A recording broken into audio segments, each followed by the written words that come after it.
ඉතින් සියලු දෙනාම ආයුබෝවන් කියලා පිළිගන්නවා අදත්. ඉතින් ඔයාලට අද චූටි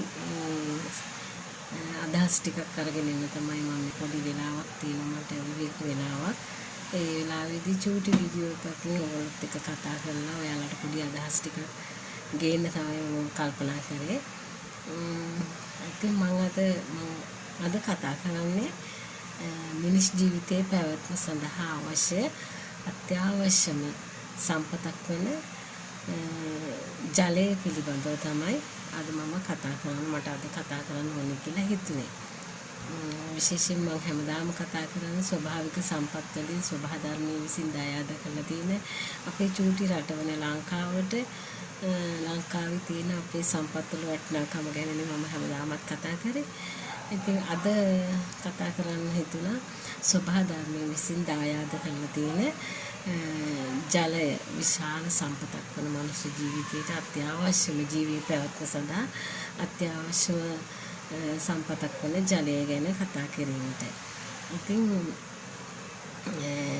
මම හිතනවා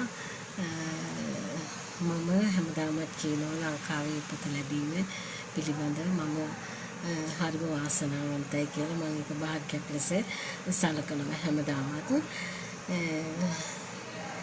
ඉතින් අනිත් රටවල් එක්ක බලනකොට ලංකාවට මේ ජල සම්පත අනිත් රටවල් දිස බලනකොට ජල සම්පත ඉතාම වාසනාවන්ත විදියට ඒ සම්පත අපේ රටට තියෙනවා කියලා කියන්න පුළුවන්. මොකද මැද පෙරදිග රටවල් විශේෂයෙන් මැද පෙරදිග රටවල් වල නම් ගංගා ඇල්ලදොල නැහැ, දිය උල්පත් නැහැ. මුහුදු ජලය තමයි අපි පිරිසිදු කරලා බීමට පවා ගන්න. හැම දෙයක්ම නිෂ්පාදනය කිරීමට අවශ්‍ය ජලය ලබා ගන්නේ මුහුදු වතුර තමයි. ඉතින් අපේ ලංකාවේ කොච්චර සම්පත් ගොඩක් තියෙනවද ජලය ලබා ගන්න පුළුවන් නේද? ඇල්ලදොලවල් තියෙනවා, ගංගාවල් තියෙනවා, දිය ඇලි තියෙනවා. ඒ වගේම වර්ෂාව, පිරිසිදු වර්ෂාවෙන් අපිට ජලය ලැබෙනවා. වර්ෂාව හොඳට මාස 6ක් පතිත වෙනවා ලංකා භූමියට.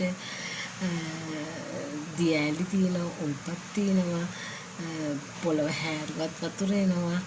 ඉතින් ඒ වගේ වාසනාවන්ත භූමියක් තමයි අපේ ලංකා භූමිය නේද? ජලය අත්‍යවශ්‍යම ජීවී පැවැත්ම සඳහා අත්‍යවශ්‍යම සම්පතක් තමයි ජලය. ඉතින් ඒක හොඳටම අපේ රටට ස්වභාව ධර්ම විසින් දායාද කරලා තියෙනවා. ඉතින් මේ වටිනා සම්පත ගැන අපි එච්චර නොසිතුවට හිතන්නේ අපිට ඒ තිබෙන ස්වභාවික සම්පත් වලින් විශේෂ සම්පතක් වන ජලය අපිට ප්‍රයෝජනෙට අරගෙන අපේ රටට අපි දුප්පත් රටක් කියලා හැමදාම කියනවනේ.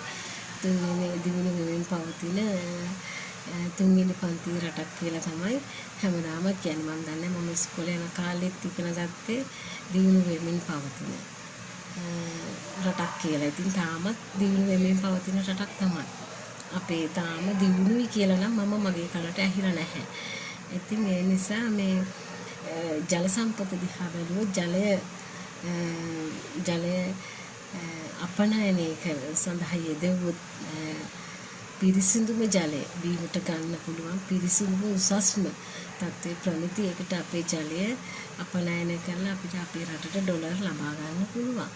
ඉතින් ඒක ඒ ප්‍රමිතියක් වශයෙන් මේ විදිහට නිෂ්පාදනය කරලා කියන්නේ තියෙන සම්පත ප්‍රමිතියකට ඒවා නිෂ්පාදනය කරලා ඇත්තටම අපේ රටට ඩොලර් ගන්න පුළුවන්. මොකද ලෝකයේ ගොඩාක් අනිත් රටවල මේ අපේ ලංකාවේ පිරිසිදු ජලයේ තරම් පිරිසිදු ජලය සොයා ගන්න අමාරුයි.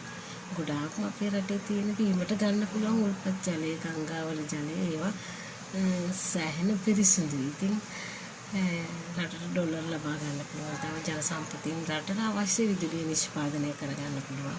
තව ක්‍රම තියෙනවා විදුලි නිෂ්පාදනය කරන හිරු විලින් අපේ රටට අවශ්‍ය විදුලිය නිෂ්පාදනය කරගන්න පුළුවන්. වාතයෙන් පුළුවන් අපිට සම්පත ඕනේ තරම් තියෙන ස්වභාවික සම්පත්. හැමදාමත් මම කියන්නේ ඒක මේ ස්වභාවික සම්පත් නිසි පරිදි ප්‍රයෝජනයට නොගැනීම නිසා තමයි අපේ රටේ ජනතාව දුප්පත් වෙලා තියෙන්නේ. ඉතින් අපිට දායාද කරලා තියෙන ස්වභාව ධර්මයේ විසින් අපේ රටට විශාල සම්පත් ප්‍රමාණයක්. ඇත්තටම රටේ ස්වභාව ධර්මයේ විසින් දායාද කරලා තියෙන සම්පත් දිහා බැලුවම විශේෂයෙන්ම ඉවත දාන්න පුළුවන් කිසිම සම්පතක් නැහැ අපේ රට ඇතුළත තුල. ඒවා දැන් වෙනත් රටක තිබුණා නම් ඒ රටවල් ලෝකෙම ඉහළම තැනට ගිහින් පොහොසත්ම රටවල් අතරට එක් වෙන්න පුළුවන් අපේ රටේ තරම් සම්පත් ප්‍රමාණයක් ඒ රටවල තිබුණා. ඉවත දාන්න පුළුවන් කිසිම දෙයක් නැහැ ස්වභාව ධර්ම විසින් අපිට ලැබිලා තියෙන දේවල් වලින් මේ අපිට අපේ මොලේ යොදවලා මිනිස් ජීවිතේටම අවශ්‍ය දේවල් නිෂ්පාදනය කරොත් අපි අපේ රටට අවශ්‍ය ඩොලර් ඇත්තටම ලබා ගන්න පුළුවන්. ඉතින් මම හැම වෙලේම කියන්නේ මම හරිම වාසනාවන්තයි. මොකද මගේ ඒ කියන්නේ ස්වභාවික සම්පත් මෙච්චර පිරිච්ච රටක් තුල මා ඉපදීමට ලැබීම මාගේ භාග්‍යයක් ලෙස තමයි මම සලකන්නේ. ඉතින් අදත් මම චුටි වීඩියෝ එකක් කරන් ආවා. කියන්න නම් දේවල් ගොඩාක් තියෙනවා. ඉතින් කාලේ චුටි වේලාවයි ලැබිලා තියෙන මේ අවස්ථාවේ තමයි ඔයගොල්ලන් අමතන්න ඕන කියලා හිතුනේ. ඉතින් අපි හැම වෙලේම මම මේක චුටි අදහසක් වශයෙන් කියන්නේ අපි හැම වෙලේම හිතනවා අපිට සල්ලි නෑ